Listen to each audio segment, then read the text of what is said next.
Bonjour, dans cette vidéo, je vais tout simplement vous montrer comment ça se passe sur Zoom en tant qu'étudiante ou étudiant ou en tant qu'invité, tout simplement dans une rencontre Zoom.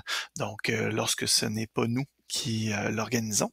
Alors, en tant qu'étudiante, étudiant, généralement, on va soit avoir accès dans quoi de neuf à un encadré juste ici. Lorsque vous avez des cours de prévus, vous allez avoir un encadré, il devient vert à partir de 5 minutes avant le cours, il devient vert et il sera vert tout au long de cette période, donc de cette case horaire, disons, dans Léa. Alors, vous aurez un carré vert dans lequel vous pourrez cliquer pour pouvoir avoir un accès direct à la séance. Sinon, vous pouvez également parfois recevoir un MIO, euh, tout simplement de la part de votre enseignant, dans lequel vous aurez également un hyperlien qui mènera directement à la séance. Mais s'il vous plaît, portez vraiment attention.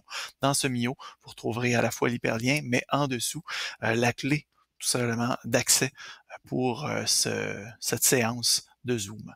Donc, voilà qui est ça. Une fois entré dans Zoom, alors, on va aller tout simplement dans Zoom et on imagine qu'on est plusieurs. Alors, vous vous retrouvez dans votre Zoom. Et lorsque vous bougez, évidemment, vous avez toute une ribambelle d'options, tout simplement. Alors, vous avez entre autres, bon, sécurité, on oublie ça, mais participants. Alors, participants vous permettent seulement de voir qui sont les participants et participantes présents dans la rencontre. Vous avez évidemment la fenêtre de chat qui est toujours intéressante également à avoir. Évidemment, votre enseignante, votre enseignant pourra avoir soit interdit les conversations un à un, donc conversations privées, ou même peut-être interdit tout simplement l'utilisation de cette fenêtre de chat-là. Ensuite de ça, Share Screen, cette option-là sera seulement disponible si l'enseignant vous a donné le droit de partager l'écran. Sinon, vous ne l'aurez tout simplement pas. Même chose pour l'option d'enregistrement et Breakout Rooms, ce seront tout simplement des fonctionnalités qui seront plutôt réservées à l'enseignant, l'enseignante.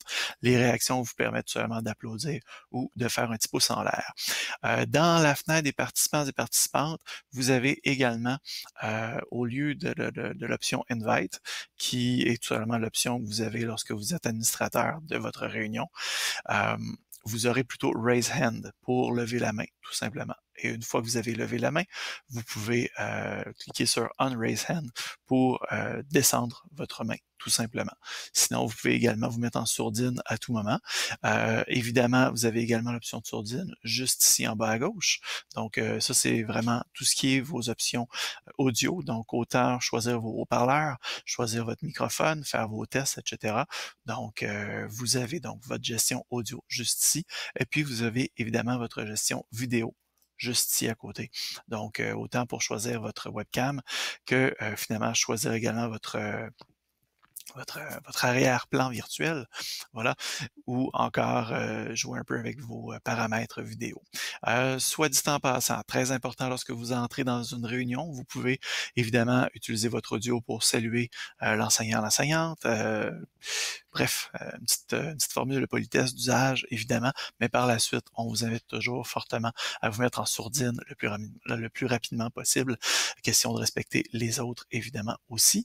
Mais également, je peux vous suggérer, si l'enseignante, l'enseignant ne vous le demande pas, vous pouvez couper de temps en temps votre vidéo.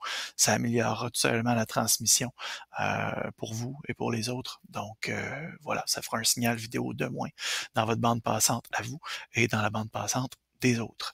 Alors, voilà pour ce qui est des options essentiellement. Lorsque vous voulez quitter votre réunion, vous avez le bouton End juste ici. Lorsque vous voulez vous mettre en plein écran, vous avez le full screen juste ici en haut à droite.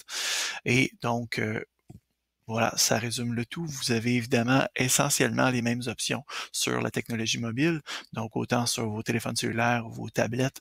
Donc, vous aurez essentiellement les mêmes options, mais évidemment, je vous avoue que la chambre de clavardage est moins facile d'utilisation lorsqu'on est en mobile plutôt que lorsqu'on est en ordinateur lourd.